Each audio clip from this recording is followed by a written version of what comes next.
La question juive me semble inséparable de la recherche astrologique. Et c'est pour ça que d'ailleurs je parle d'astrologie et théologie. L'astrologie étant une théologie politique.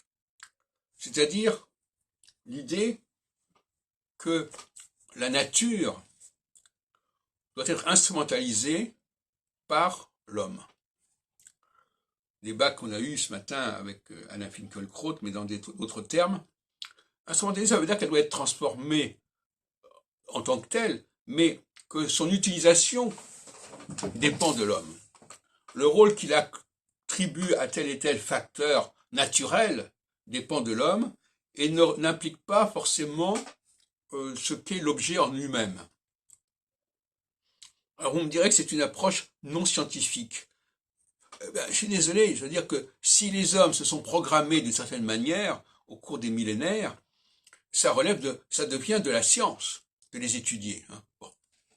Donc il y a effectivement ce que j'appelle une surnature première et une surnature seconde. Enfin bon, on pourrait discuter là-dessus, mais je veux dire, il y a une science de ce que les hommes ont fait d'eux-mêmes, de leur propre nature, leur seconde nature, si on peut dire, qui n'est pas non plus la science que les gens aujourd'hui imaginent comme ça en disant on veut être ceci et cela. La science exige des moyens, des capacités. Si on n'a pas ces capacités, ces moyens, c'est du fantasme, c'est de la littérature, c'est du roman. Hein. La théologie suppose une puissance créatrice. Celui qui n'a pas cette puissance créatrice, il ne peut pas dire que ce qu'il fait relève de la science, parce que ça n'est pas objectif, ça n'est pas réel, c'est de l'ordre de la parole, c'est le rôle du verbe. Donc, pour parler des Juifs, je dirais qu'effectivement, je suis de plus en plus persuadé que les phases équinoxiales favorisent une certaine reconnaissance de la présence juive au monde, et les phases solsticiales en sont le déni. Voilà. Et donc on aurait alternativement des phases de déni et des phases de reconnaissance pour les Juifs.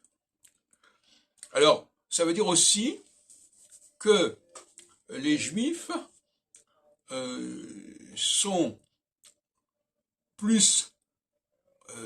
plus tendance à se retrouver entre eux en phase équinoxiale qu'en phase solsticiale.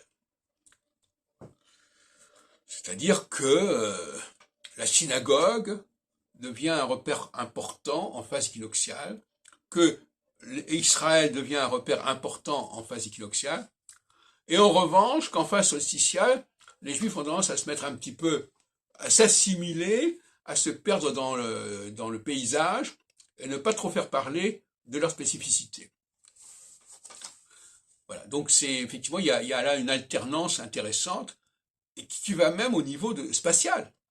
Parce que moi je sais qu'il y a des Juifs qui, en phase équinoxiale, vont fréquenter des lieux qu'ils ne fréquentaient pas avant. Et en phase solsticiale, qui vont abandonner des lieux marqués par le judaïsme, parce que ce n'est plus le moment de le faire.